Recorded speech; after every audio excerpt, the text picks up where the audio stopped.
Alhamdulillahirabbil alamin arrahmanir rahim maliki yaumiddin iyyaka na'budu wa iyyaka nasta'in ihdinas siratal mustaqim siratal ladzina an'amta 'alaihim ghairil maghdubi 'alaihim waladdallin.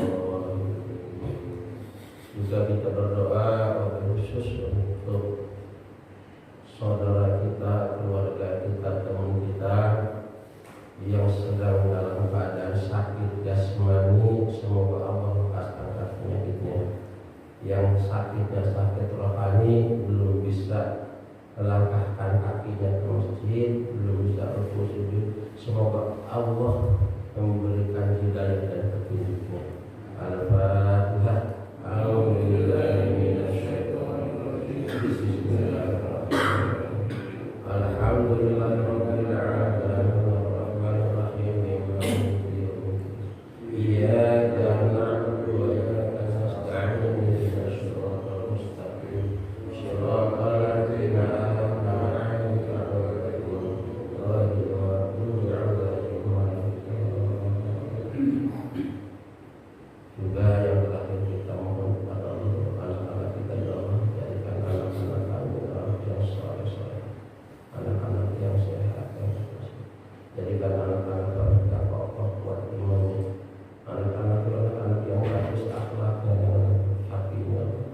Jadikan anak-anak kami yang berguna untuk agama, bangsa dan negaranya. Belum al-Fatihah. Nauzubillahi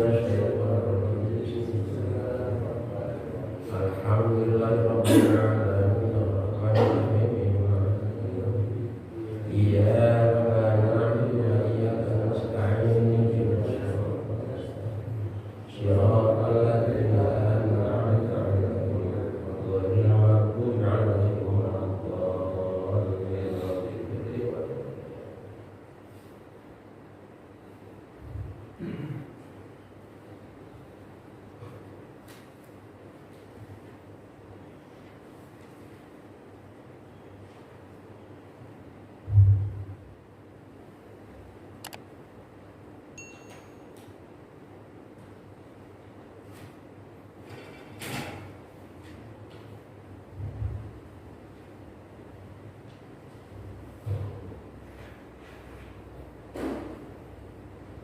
Bismillahirrahmanirrahim.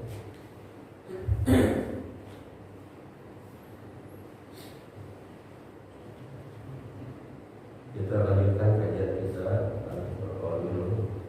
Kita sekarang sampai kepada bab birrul walidain, yaitu keutamaan berbakti kepada kedua orang tua. Berbakti kepada orang tua ini merupakan salah satu yang diceritakan dalam hadis Rasul adalah kuncinya untuk masuk surga, selain dari sholat yang 5 waktu itu. Dan Allah juga di dalam Al-Quran berfirman, yang artinya orang yang paling rugi, orang yang meninggal atau orang yang mati masuk neraka, padahal kedua orang tua atau salah satunya masih ada. Rugi bagi orang yang mati masuk neraka padahal kedua orang tuanya atau salah satunya masih ada. Artinya apa? Artinya berbuat baik kepada kedua orang tua atau salah satu orang tua yang masih ada itu termasuk salah satu dari perkara yang akan mengantarkan kita untuk masuk surga. Artinya pahalanya itu akan mengantarkan kita untuk masuk surga. Maka oleh karena itu jangan kita sia-siakan kepada yang masih ada orang tuanya. Ya, kita berbuat baik. Jadi ada satu cerita yang diceritakan oleh Anas bin Malik dulu pada masa Rasul. Ada salah seorang namanya Alqamah. Alqamah ini adalah orang yang rajin sholatnya, ibadahnya, puasanya, sedekahnya. Yang konon menurut satu riwayat dia juga salah seorang pedagang di pasar. Kemudian pada suatu waktu dia sakit, parah sakitnya, sehingga dia itu sampai mengalami sakaratul maut lama. Dan sehingga istrinya itu penasaran, datanglah kepada Rasul menceritakan keadaan suami seperti itu. Akhirnya Rasul datang dengan sebagian para sahabat ke rumah Alqamah itu. Melihat Alqamah itu adalah dalam keadaan yang seperti udah tidak bisa ngomong lagi. Kemudian ketika ditalqin oleh Rasul dengan kalimat syahadatain, Alqamah nggak bisa ngomong. Begitu. Terus singkat ceritanya, Alqamah Rasul bertanya kepada yang orang yang ada sekitarnya, ini masih punya orang tua enggak? Bapaknya masih ada enggak? Bapaknya sudah meninggal lama. Ya Rasul. Terus ibunya ada, udah tua, coba dipanggil gitu kan. Ketika ibunya dipanggil menghadap Rasul, Rasul bertanya, ibu, aku pengen tahu tentang sifat Alqamah bagaimana ketika sehat. Kata ibunya, Alqamah itu ya rajin sholat, Alqamah itu ya rajin puasa juga, dan rajin sedekah juga. Terus tapi Alqamah menyakitkan hatiku gitu kan. Aku merasa sakit dengan Alqamah. Kalau terus Rasul ya udah nyuruh para sahabat tolong cari kayu bakar, aku mau bakar aja begitu kan. Langsung ibunya nangis. Allah dan Engkau jadi saksi ya Rasulullah, aku akan memaafkan Alqamah. Tidak lama kemudian, ya Alqamah seperti orang yang apalagi dari pingsannya itu, kemudian ditalqin oleh Rasul, langsung baca syahadat, asyhadu an la ilaha illallah wa asyhadu anna langsung meninggal. Nah setelah ditelusuri ingin tahu ini sebetulnya dosa apa yang sampai menyakitkan kepada ibunya itu. Jadi dijawab oleh ibunya itu, kenapa sampai seperti itu ibu, kata Rasul? Karena Alqamah telah mendahulukan kepentingan istrinya dari kepentingan saya. Awas, tadi ini untuk kita laki-laki. Jangan dianggap yang namanya adil itu bukan kalau untuk orang tua kita tanpa sepengetahuan istri kita juga nggak apa-apa. Itu karena kita yang berkewajiban. Alqamah itu seperti itu. Apa sih yang terjadi? Sebetulnya hal sepele kalau menurut kita, tapi itu bisa menyakitkan di orang tua. Jadi ada satu riwayat juga yang menjelaskan cerita ini. Ketika Alqamah pulang dari pasar, kemungkinan mau kalau kita mau lebaran itu kan, Alqamah memberikan satu potong pakaian untuk orang tuanya, satu potong pakaian untuk istrinya. Cuman Alqamah itu memberikan untuk istrinya lebih baik, lebih bagus menurut si ibu. Nah ketika sampai di rumah salah mengasih. Untuk istrinya dikasih sama ibunya, untuk ibunya dikasih sama istrinya. Setelah dibuka sama ibunya, masa sudah banget ibunya, diberikan baju yang bagus itu. Tapi tidak lama kemudian Alqamah datang sambil membawa penumpang yang ibu, salah, itu bukan untuk istri saya, ini untuk ibu. Pas dibuka bukan lebih bagus, malah lebih jelek. Kalau menurut ibunya itu lebih jelek daripada yang diberikan kepada ibunya yang tadi. Di situ masih sakit hati. Padahal dosa seperti itu dan dianggap oleh kita mungkin tidak terlalu besar, ternyata menyentuh. Makanya bapak bilang maaf aja sama orang tua itu termasuk dosa. Kita nggak bisa membayangkannya. Di zaman sekarang ada orang yang sampai menggusur orang tuanya ke pengadilan, yang diperkarakan masalah tanah warisan dari orang tua itu, gitu kan? Bagaimana? Ini apa artinya? Artinya menyampaikan tentang akhlak. tugas kita menyampaikan tentang akhlak kepada masyarakat, kepada umat. Makanya saya prihatin, saya mendengar langsung di YouTube itu ya, ketika ada di dua sisi itu debat antara seorang dengan seseorang. Kasusnya kasus apa? Kasusnya kasus ada dulu rektor salah satu perguruan tinggi boleh katakan melaranglah menutup jilbab. Itu ada perdebatan. Ada seorang yang mengaku namanya Habib, keturunan Rasul, mengatakan bahwa yang namanya kedokteran itu lebih hebat daripada sholat. Ilmu kedokteran lebih hebat daripada sholat. Dia perasaan bla bla bla bla. Ini yang sangat luar biasa. Jadi Islam itu cukup hanya sholat aja. Ini aja mau usah. Kenapa? Yang saya tahu, yang banyak orang tahu, yang pintar-pintar di kampus itu orang-orang nggak pakai jilbab. Dia nggak sadar membaca sejarah. Justru yang menemukan ilmu-ilmu yang sekarang dikembangkan oleh orang-orang barat itu yang orang-orang Al-Farabi, Al-Farabi, banyak itu ya. Itu orang-orang Islam yang menemukan ilmu fisika, ilmu-ilmu yang kedokteran, itu orang-orang Islam. Dan kembangkan oleh orang-orang barat sekarang. Ini makanya kita itu harus paling tidak anak-anak kita dibekali dengan akhlak yang baik, akhlak Islam. Prihatin kita kalau orang sudah berpikir seperti itu semua, apalagi yang namanya keturunan ngakunya keturunan Rasul.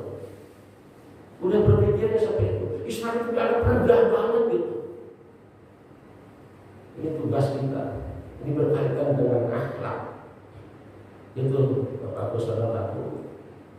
Jadi pertama perbaiki dulu diri kita, keluarga kita, tentang sopan santun akhlak, terutama kepada orang tua. Allah berfirman, Rasulullah bersabda di dalam hadisnya, ridho Rabbi fi ridho wali di wasahatullahi fi sahatil walidi. Jadi adanya ridho Allah itu di dalam ridho orang tua. Marahnya Allah atau Allah memberikan siksa itu kepada marahnya orang tua. Jadi jangan kita sekali-kali membuat orang tua itu untuk tidak suka sama saya, untuk tidak ridho sama kita. Jangan kali-kali bikin orang tua itu adalah kesal sama kita dalam bahasa kita. Jadi ada orang ulama yang mengatakan ya, ridhonya orang tua itu karena rahmatnya Allah. Jadi kalau orang tua ridho sama kita, Qurannya itu dibuka beliau rahmat Allah. Kalau orang tua sudah menuntut ridho aja, kita akan ditutup juga karena rahmat Allah oleh Allah Subhanahu wa Ta'ala. Ini terutama yang masih ada. Betul-betul kita harus memohon berdoa kepada orang tua. Karena doa yang paling mustajab juga doa orang tua kita. Dan kalau kita masih punya orang tua, jangan dulu mencari doa kemana-mana. Orang tua aja dulu kita minta doanya dengan sebaik-baiknya. Dan doa orang tua yang paling mustajab doanya. Itu bagus sekali dari Allah Subhanahu wa Ta'ala. Juga kalau ada yang bertanya bagaimana orang tua kita sudah tidak ada sekarang, apakah harus sudah tidak? Nah itu harus terus usaha keras kita untuk berbaik kepada Allah. Dengan cara apa? Dengan cara berdoa terus kepada orang tua. Doakan setiap saat. Doakan setiap saat. Maka saya sering menyampaikan dalam acara-acara, misalnya ada yang pakai 40 hari kalau kematian, pakai 100 hari. Apa sih itu hikmahnya? Jadi para wali itu hikmahnya adalah untuk mengingatkan kepada yang ditinggalkan, terutama anak keluarganya itu. Jangan sampai lupa untuk berdoa terus kepada yang meninggal itu. Karena yang di dalam bacanya hanya doa dan doa, tidak bisa diterima apa-apa lagi. Itu mengingatkan kepada kita. Yang kedua mengingatkan bahwa kita juga akan mati.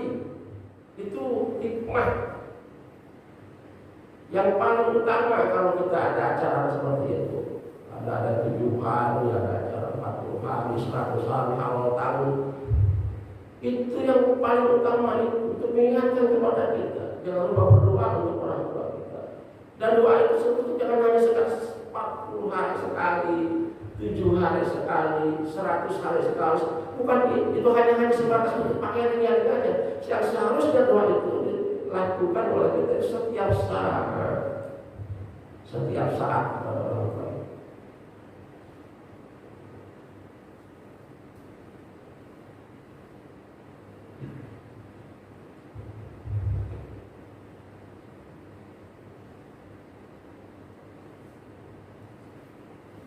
Dalam hadis berikutnya, birru abaakum tabarrakum abnaukum wa ifu ta'ifa nisa'ukum. Jadi berbaktilah atau berbuat baiklah kepada kedua orang tua kalian, maka anak-anak kalian akan berbakti kepada kalian. Dan janganlah diri kalian, dan jagalah istri kalian, dan jagalah diri kalian, maksudnya ini, dan istri kalian pun wata'ifah nisa'akum akan menjaga dirinya.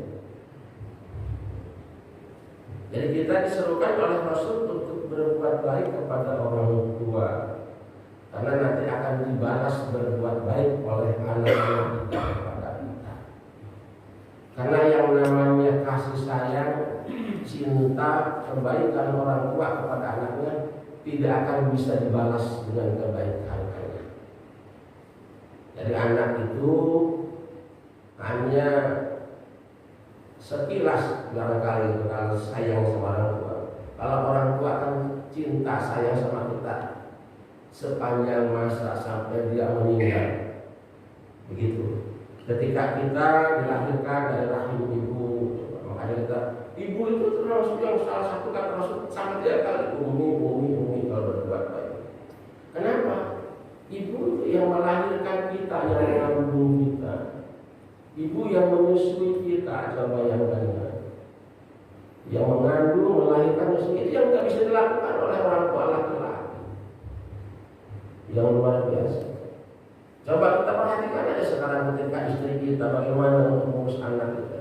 Kita tidak bisa seperti istri kita. Walaupun dia ngantuk, capek gitu kan, anaknya itu nangis, kita bangun, kemudian dengan penuh rasa kasih sayang, nggak pernah dimarahin. Ada apa sayang? Pipis diganti popoknya, bukan? Buang air besar diganti apa itu pakaiannya, walaupun tengah malam. Kalau nangis jadi sayang sama orang tua. Nah luar biasa. Tapi bagaimana kalau anak sama orang tua?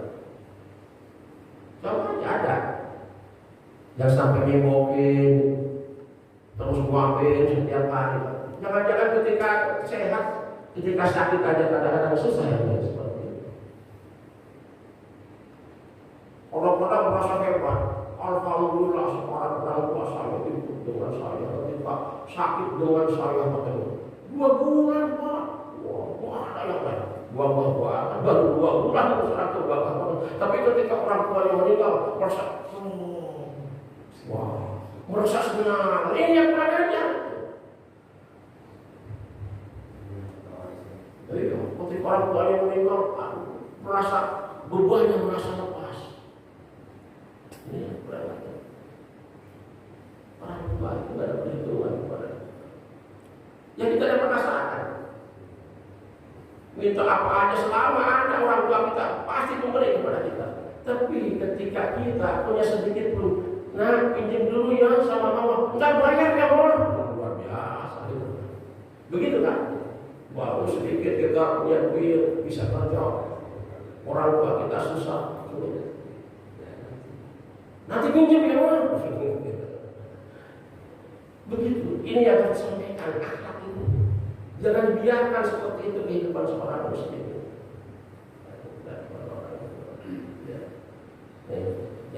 kebaikan kita kepada orang tua akan dibalas oleh anak-anak.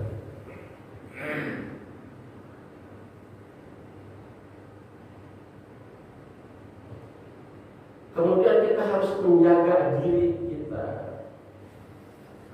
Jaga diri kita dari apa? Dari perbuatan selingkuh, perbuatan zina, perbuatan yang tidak baik dengan istri yang lain, istri orang atau istri yang lain yang tidak sah, maka istri kita pun akan menjaga.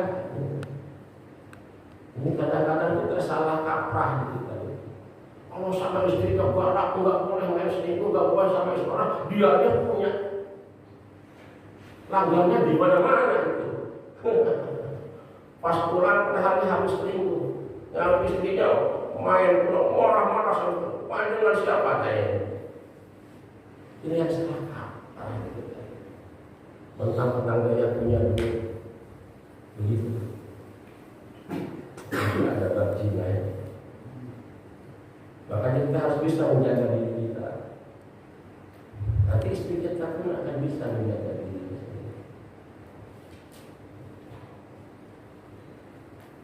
Hadis berikutnya, waqala Nabi sallallahu alaihi wasallam, man asbaha wa lahu abawani radiyan anu aw ahaduhuma futihat lahu abawul jannati wa man amsa wa lahu abawani sahiqani alaihi aw ahaduhuma futihat lahu abwabul jannah.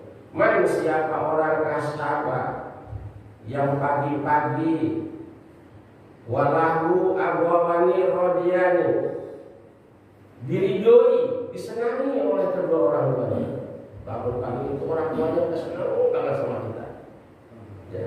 Anu ahadun apa salah satu dari orang tuanya. Misalnya orang tuanya tinggal satu nih, atau bapaknya atau ibunya, pas anaknya itu bangun pagi itu senang banget orang tuanya kepada anaknya itu. Maka futihat, dibukakan lahu untuk si anak itu abwabul jannah, yaitu pintu-pintu surga, pintu-pintu surga. Makanya ada hadis Nabi, di antaranya salah satu kunci untuk masuk surga adalah birrul walidain, berbuat baik kepada kedua orang tua. Itu jadi kata Rasul, siapa ketika orang itu bangun pagi, kalau orang tuanya senang banget kepada orang itu, maka sudah salah satunya, maka Allah membuka pintu surga untuknya. Subhanallah, luar biasa. Oke, waman amsa walahu abwaban sahitoni alaihi aw ahaduhuma futihat lahu abwabul jannah. Waman siapa orang amsa yang sampai ke sore hari, ada di sore hari, walahu dan untuknya abawani kedua orang tuanya itu sahitoni adalah marah, boleh dikatakan itu kepadanya atau salah satunya marah, futihat tahu abwabul jahannam, maka dibukakan pintu neraka jahanam. Alhamdulillah ini. Jangan sampai ketika kita sore mau tidur, gitu kan, mau istirahat, orang tua marah sama kita. Kemudian kita mati, waduh dah, langsung jadi. Ini bagus saudara yang dirahmati Allah. Tadi contoh seperti Al-Qamah. Bagaimana cara kita membuat baik kepada orang tua? Yang baik itu, yang penting hatinya itu yang baik. Bisa dengan ungkapan kalimat bahasa kita yang bagus, itu bisa dengan kita membantu segala kesusahan dan kesulitannya. Yang paling tidak kita itu berbuat itu perilaku kepada orang lain, akhlak kita, perilaku. Itu kalau sekarang sudah tidak ada, kan berarti berdoa terus. Berdoa terus itu akan memudahkan. Yang sering saya sampaikan itu yang ada cerita dalam Nasaul ibadah, ada cerita diceritakan itu. Dulu pada masa tabi'in ada seorang ulama besar yang mimpi ketemu dengan bapak-bapak seorang di lapangan yang tempat yang luas, orang-orang rebutan makanan, dia nggak rebutan makanan, dia udah ada disediakan di depannya banyak makanan gitu kan. Sampai dalam mimpi itu si kepada ulama ini adalah bertanya kepada, kenapa Bapak bisa seperti ini? Orang-orang berburu makanan, Bapak harus duduk aja sudah bermakanan. Ya, dia tuh nggak tahu, sudah ada aja makanan ini. Kemudian si bapak itu memberikan alamat di mana bapak tinggal, oh di kampung ini, desa ini, RT ini, gang ini, jadi betul kan itu di dalam itu sesuai dengan apa yang nyata di dalam kehidupan. Setelah ditelusuri oleh ulama itu, singkat ceritanya ternyata salah satu dari anaknya itu yang senantiasa basah bibirnya untuk berdoa kepada orang, baca Quran terus, baca tasbih terus, baca istighfar terus, bibirnya itu untuk orang tua. Tapi dalam mimpi itu diulang lagi. Ketika udah bertahun-tahun dimimpikan lagi bapak itu oleh ulama tadi juga. Ternyata udah ikut-ikutan lagi itu dengan orang yang banyak mencari makanan. Pas dicari lagi ke alamat yang dulu dicari, ternyata anaknya sudah meninggal, udah nggak ada yang mendoakan. Sangat penting doa. Itu. Makanya kita jangan sampai berlupa untuk berdoa untuk orang tua. Paling tidak setelah sholat. Rabbi firli walidayya warhamhuma doa dengan bahasa kita sendiri, ampuni dosa-dosanya Allah, jauhkan dari siksa kubur, jauhkan dari neraka tempat seperti yang mulia Allah. Terus doakan seperti itu. Kalau doa yang disampaikan lewat misalkan dalam khusus media itu lewat anak ini mengirimkan doa dalam yatim, baca doa gitu, itu sampai ke situ Doa apa namanya mau mengirimkan doa ini misalkan di yayasan yatim itu suka tulis di WA tulis mengingatkan untuk siapa gitu. Nyampe enggak? Ya doa itu yang nyampe itu yang diungkapkan, yang disampaikan dengan dirinya dengan secara ikhlas. Tapi hanya ditulis saja di sininya enggak masuk di hati ya. Di sini yang penting. Ditulis nggak apa-apa, ditulis ya Allah, tapi diucapkan di dalam. Ngomong yang bacain orang lain. Oh yang bacain. Itu yang namanya doa itu kita memohon, jadi kita harus meminta. Jadi kalau orang itu memohon kepada orang yang ya saudara-saudara tolong doakan ini, itu kan itu bisa juga. Ya kalau orang itu berdoa insya Allah nyampe. Gitu kan. Kalau orang bisa kita sekarang ada teknologi WA. Misalnya ada teman kita yang meninggal, sampaikan beliau tolong doakan saudara kita, teman kita ini sekarang sudah meninggalkan kita, semoga kemudian semuanya berdoa untuk itu, ya insya Allah saya. Tapi bukan hanya ditulis doa itu, tapi harus diungkapkan di dalam jiwa kita, walaupun tidak dengan kalimat-kalimat yang zahir yang keras, tapi di dalam jiwa kita mengungkapkan memohon kepada Allah, ya Allah tolong ampuni dosa teman saya, Allah dia orang baik gitu kan. Itu biasanya malah pakai stiker aja sebelum gratisan. Apalagi ya pakai kirim, pakai pindah-pindah yang menerus-teruskan gitu. Yang tidak begitu, kalau ibadah itu juga ada aturannya gitu. Hanya dikirim itu aja gitu ya. Atau langsung dengan pas sekarang ada yang fotonya gitu kan, orang-orang gitu. Ya bukan begitu. Ya doa yang namanya doa itu memohon kita yang memohon. Ini yang makanya disampaikan begitu, tata cara hidup itu. Ini akhlak sekarang kita itu benar.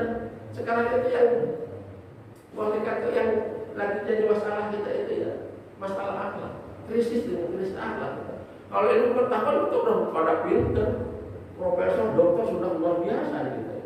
Ahli-ahli apa yang nggak ada di kita itu sekarang cuma masalah akhlak, kita. Karena nggak menjamin itu orang hebat profesor dokter kan jadi orang baik masuk neraka, nggak ada yang jamin masuk surga kan nggak jamin.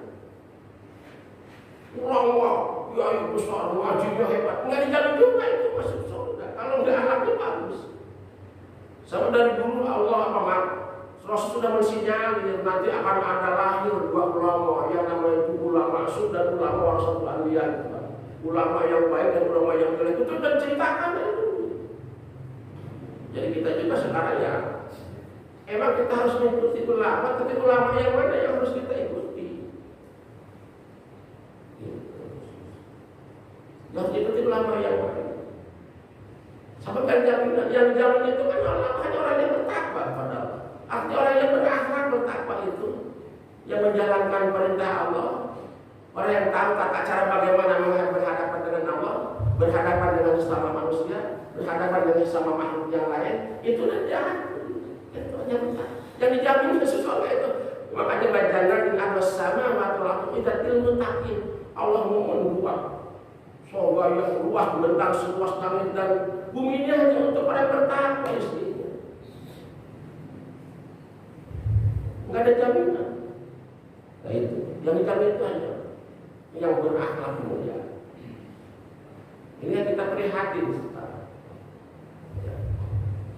Makanya di satu sisi NKR harga mati bagus, Pancasila dasar negara ya bagus, berbaik kepada sesama bangsa ya bagus, saling tolong menolong dengan agama lain ya bagus. Apalagi, tapi di sisi lain lucu. Dengan saudaranya sendiri berantem.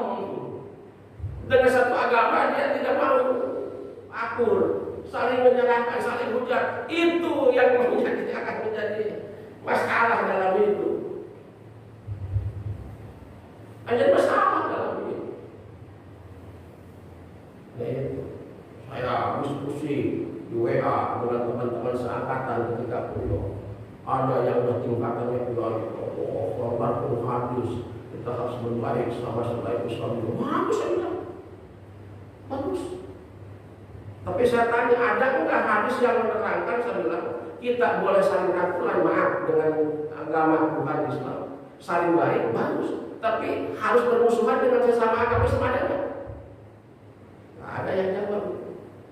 Ada yang nyeletuk dulu teman saya yang pada jadi anggota DPR bilang, tapi sekarang udah dia nggak ngerti. Ada mungkin kalau mesen dulu gitu kan. Ada kalau mesen dulu. Ini kan kita sekarang begitu. Kalau dengan sesama nggak sepaham, nggak sesama, nggak sejalan politiknya, kurang tahu kita. Itu akhlak. Dan Islam itu kan toleransi dari dulu adalah kum dinukum waliyadin. Ya yang kamu buat kamu, ya buat aku. Jangan saling menghujat. Jangan saling menyalahkan, jangan saling menyalahkan. La ikraha fid luar biasa itu Al-Quran. Islam itu tidak boleh kita maksa-maksa orang untuk masuk Islam, itu tidak boleh. Bagaimana kurang toleransi itu Islam itu. Di dalam Al-Quran itu semuanya. Dalam hadis-hadis Rasulullah. Cuma jangan kebablasan toleransi juga dalam Islam itu. Kebablasan kalau sampai kita Islamnya sampai orang Islam baca sholawat, maaf di tempat ibadah orang lain, apa-apa itu kelewatan. Orang lain juga nggak pernah toleransi. Gitu. Kita ada acara masuk kita nggak kan? Jangan sampai begitu. Ada apa ya? Ada aturannya, ada batasan-batasan. Udah jelas toleransi itu. Allah. Yang penting kita jangan saling adil. Coba yang kamu kita saling menghargai. Jangan sampai saling merusak. Kalau merusak ya nggak boleh. Gitu. Jadi ayo kita sama-sama untuk memperbaiki akhlak kita yang disampaikan kepada anak-anak kita, putra putri kita. Karena sekarang kita sistem akhlak. Ya.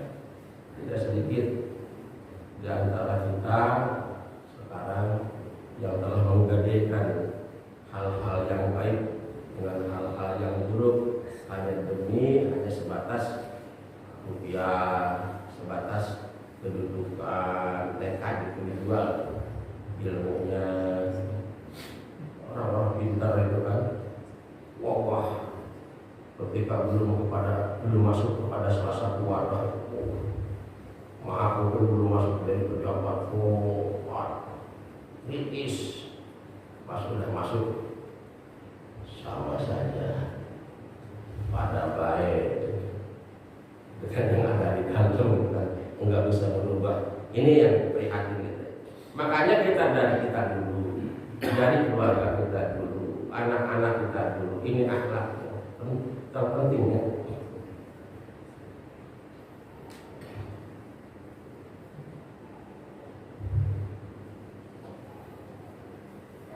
Sedikit yang mengenai orang tua tadi.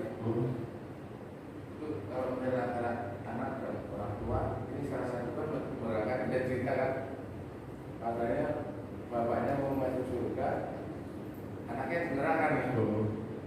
Cuman anaknya protes. Iya.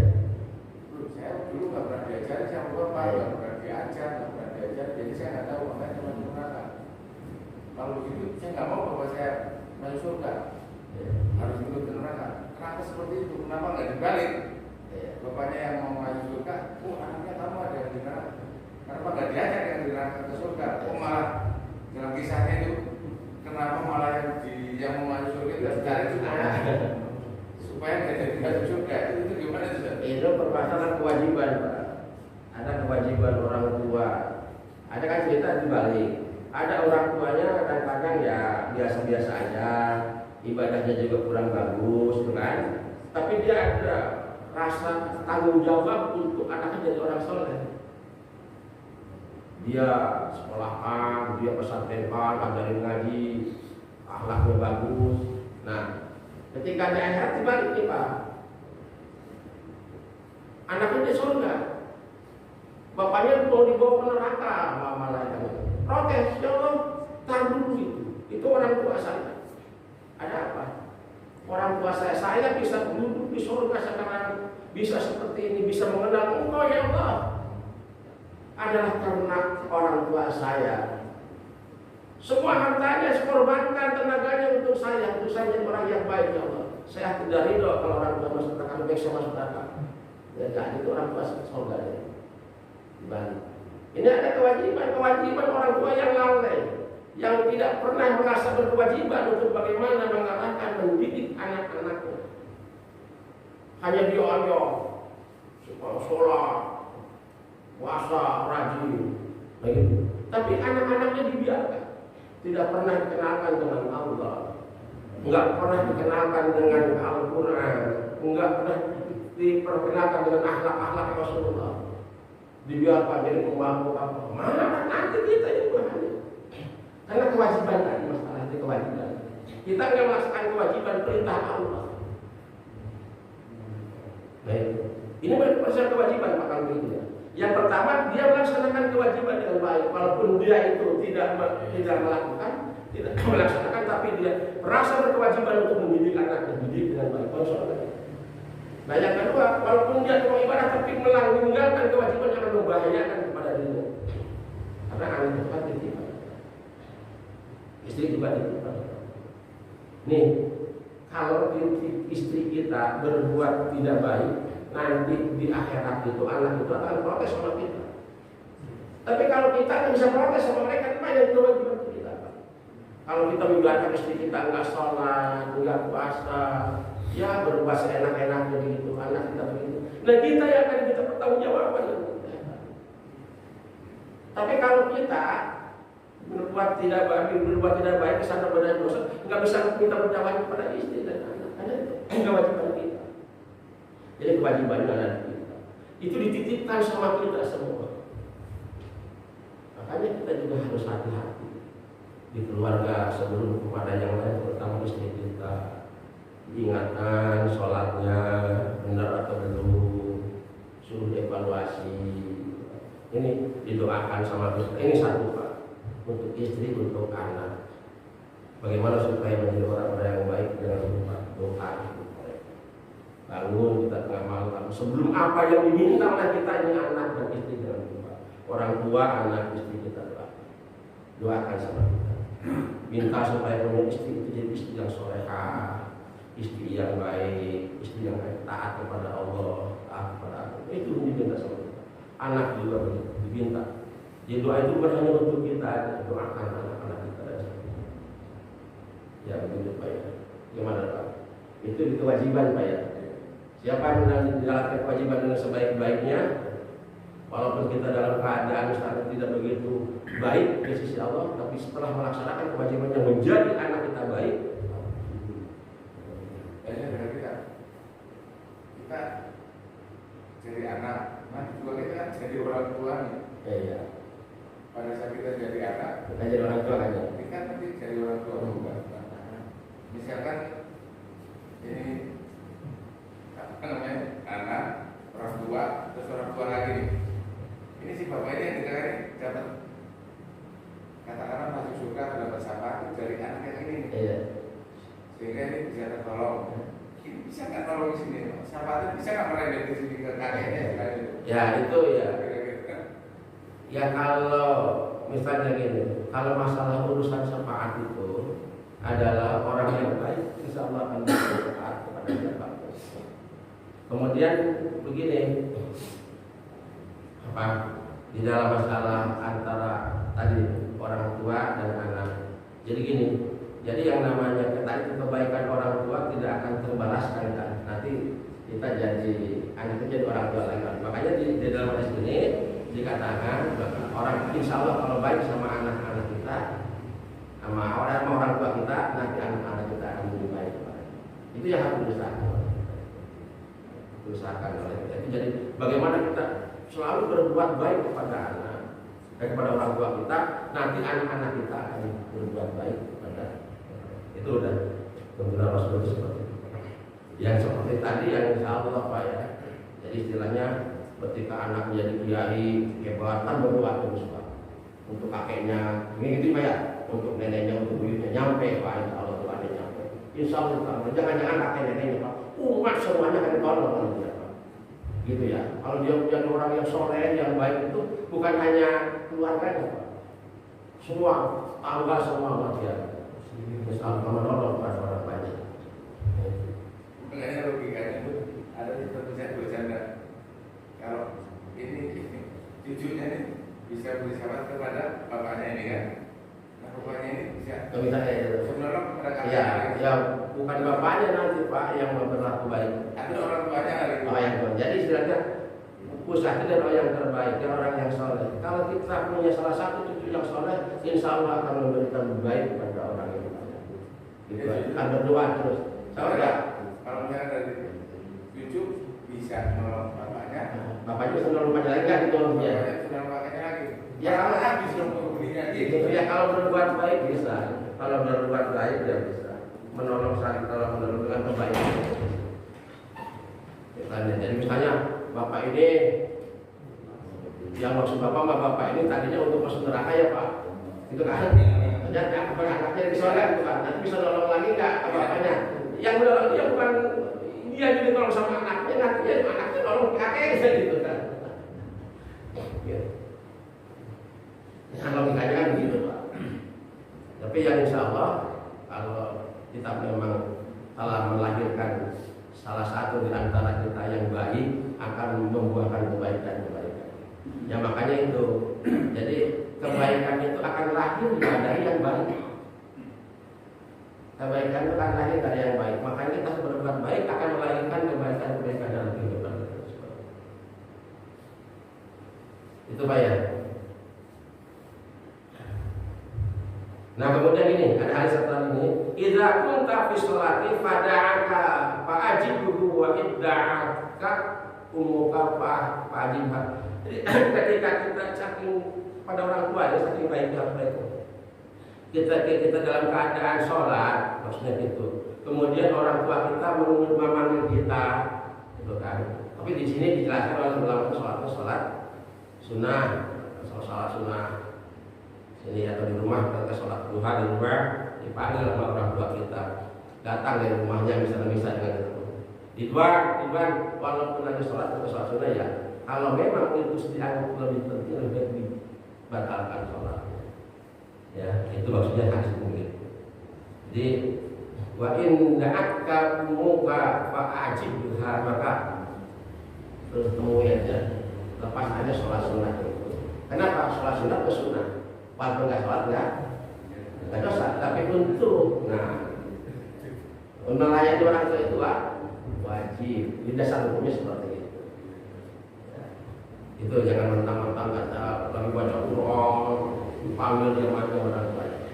Lagi sholat sunnah nggak boleh.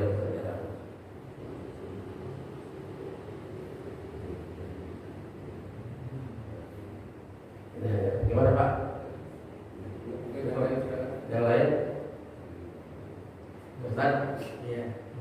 Buat kabar ya Ustaz. Iya. Silakan. Sedikit yang menarik tentang doa tadi ya. Doa itu kan bagian daripada ibadah ya Ustaz. Betul. Ada kaidah hukum. Kalau tidak salah begini.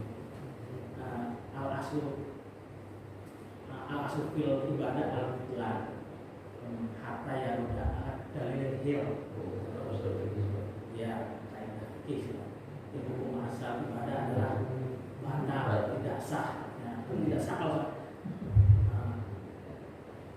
sampai dengan kita mengetahui hukumnya.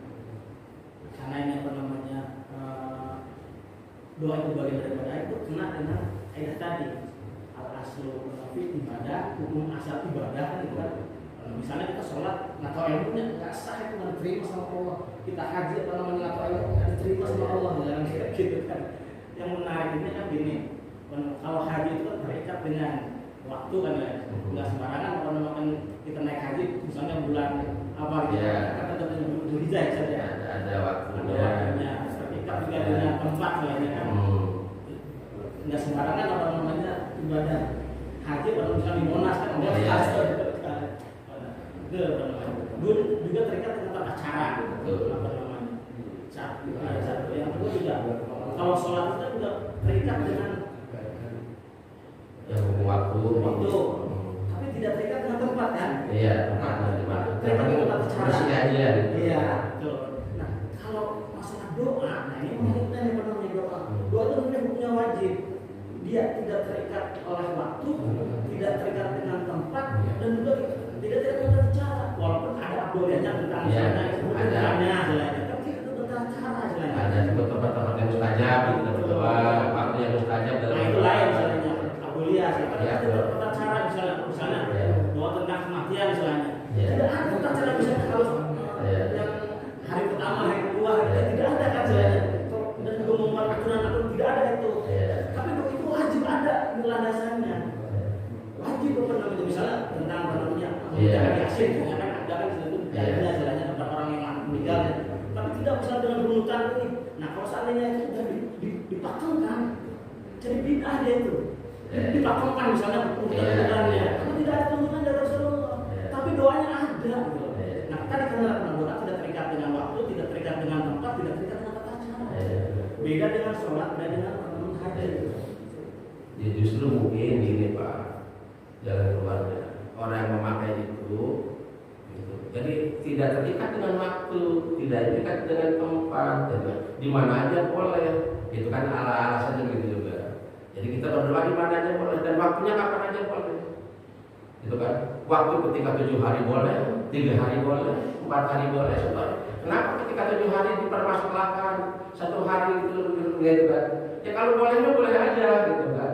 Yang penting intinya itu ibadah itu jangan sampai membuat mudarat baik untuk dirinya atau untuk orang lain. Itu akan rusak. Gitu kan? Karena dasarnya itu sudah ada tadi. Berdoa itu adalah merupakan salah satu dari ibadah dari ajaran Islam. Ud'uni astajib lakum gitu kan? Di antaranya kan itu dalam Al-Qur'an itu. Dan kemudian memang dalam hal-hal penafsiran inilah yang menjadi perbedaan di antara kita. Makanya sampai sekarang kalau saya sekarang untuk masalah yang 1 hari, 7 hari gitu kan, kemudian itulah udah selesai sebetulnya. Kalau saya, kalau memang yang tidak pakai ya ini bagus. Yang pakai juga asal tadi jangan sampai membuat mudarat untuk dirinya dan untuk orang lain. Nah gitu kan. Nah itu yang penting isinya itu tadi sudah sesuai dengan apa istilah. Bukan saya juga suka dulu pernah mengkritik juga di keluarga saya, tapi yang maaf keluarga istri saya ketika itu ada semacam apa namanya bakaran semacam dupa, bakaran itu ada benda-benda itu memang harus sedikit-sedikit. Ya tapi alhamdulillah sekarang setelah saya kasih pengertian begitu sudah ada. Itu masalah mendekati kepada hal-hal penafsiran yang lain lagi. Kalau sudah seperti akan lain lagi penafsirannya. Bisa kita lupakan itu apa gitu. Nah ini akan lain lagi penafsiran.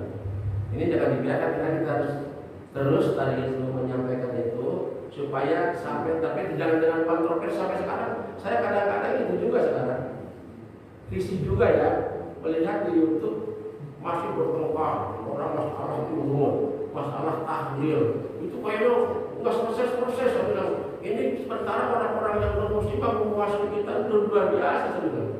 Gitu. Makanya saya sepertinya tadi statement saya agak bisa salah pahami ya. Kalau berkaitan dengan khilafiyah, ada kaidahnya lagi istilahnya. Al-khuruj minal khilaf mustahabun. Tidak boleh aja. Kita keluar dari perdebatan, perselisihan, malah dikatakan sunnah dalam kita. Imam Syafi'i dan juga penilai Imam Nawawi selain katakan begitu. Misalnya nggak usah lagi kita memperkarakan mengunut, pakai bersolid, pakai bidah, itu nggak usah. Itu malah sunnah kita. Nah, tadi saya itu menjelaskan tentang doa itu wajib. Ini wajib. Dalam artian tidak terikat dengan tata cara, tidak terikat dengan tempat, tidak terikat dengan waktu sebenarnya. Nah, jadi kalau seandainya orang mau tahlilan dengan metode apapun, silakan. Jadi jangan dipakemkan. Nah, itu akan kenapa dengan beda dipakemkan misalnya harus yang begini ya benar. Nah, itu yang saya kritik istilahnya. Harus urutannya macam-macamnya istilahnya. Harus yang benar istilahnya. Nah, itu yang saya yang saya kritik gitu. Makanya silakan aja. Itu yang biasa secara pemikiran tadi ya kan gitu. Memang bukan masalah baru saya bilang masalah itu. Saya rasa itu akan tidak ada selesainya. Karena masing-masing punya argumen yang boleh dikatakan ya merasa ini juga benar dan dari pihak juga yang benar. Ini agak sulit begitu. Ini sebetulnya dalam masalah penafsiran aja. Makanya tadi al-huruf penafsiran. Ya masalahnya ini dalam penafsiran aja, dalam penafsiran maksudnya kan begini. Ya setelah saya juga banyak ngobrol dengan orang-orang yang ini, Pak, ini kan sama kita ibadah. Ini sama kita baca Quran, baca tahlil. Memang ada, gitu kan? Ketentuan yang melarang ini. Mana hadis yang melarang ini misalnya secara tekstual misalkan? Ada. Yasin juga ada. Bacaan Yasin juga ada ya. Secara tekstual ada nggak yang melarang seperti orang dilarang misalnya baca tahlil di 7 hari. Orang dilarang baca Yasin di 7 hari misalnya. Ada nggak secara tekstual? Rasul pernah mengatakan begitu, begitu kan? Jadi begitu. Jadi istilahnya kalau menurut saya hal yang semacam ini ya lebih baik kita serahkan aja. Kenapa? Karena kalau diperdebatkan tidak akan mungkin selesai. Ya Pak ya. Dari dulu gitu kan. Nah sekarang mah kalau menurut saya kembali aja kepada pemahaman masing-masing. Kalau ini dianggap ya saya tidak melakukan karena bilang saya ya udah. Kalau yang melakukan itu saya rasakan jangan untuk setingkat saya Pak, setingkat ulama-ulama besar di Indonesia juga tidak bisa menyelesaikan istilahnya kamu harus ikut saya kayak seperti ini karena dia punya alasan juga tertentu juga. Saya perhatikan begitu. Ini punya semacam begini ketika ada perdebatan masalah di ru'yat dengan hisab itu menru'yatnya. Ini bukan selesai, saya bilang Muhammadiyah itu kenapa? Ya beda hitungnya. Walaupun misalnya itu kan, kalau matahari bulan itu segini derajatnya, kalau menurut NU ya segini derajatnya orang mudah masing-masing keyakinan ini. Itu ya makanya kembalikannya kepada kaidah tadi. tadi ya. duduk dari keluar dari perdebatan sunnah malah istilahnya. Jadi nggak usah ya udah yang tahlilan yang penut jangan gitu lah. Yang siap tuh jelas bagaimana kaidah tadi misalnya itu tadi. Gitu. Ya. Jadi begitu mungkin dari saya Pak. Jadi untuk masalah itu memang kayaknya kalau kita terus berbicara itu nggak selesai. Lebih baik kita membicarakan yang boleh dikatakan yang lebih prinsip untuk Islam ke depan ini, terutama masalah akhlak tadi, masalah akidah. Kita sekarang sudah masalah-masalah yang berkaitan dengan kehidupan kita juga ke depan. Gitu. Saya rasa nanti kalau sudah masing-masing berpikir, masing-masing tahu, masing-masing paham, nanti akan dengan sendirinya. Yang penting bagaimana cara kita ini memberikan pemahaman yang benar kepada umat ini. Ya kalau kita menunggu supaya suka ada yang lebih baik yang menunggu kita kasih pemahaman yang baik. Itu aja mungkin dari saya saudara ya. Ini nanti kita bisa dilanjut lagi.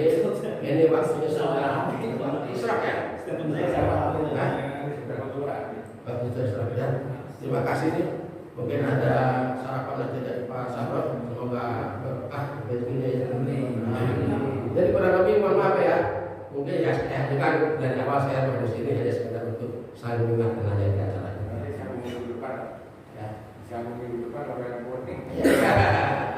Terima kasih Pak ya.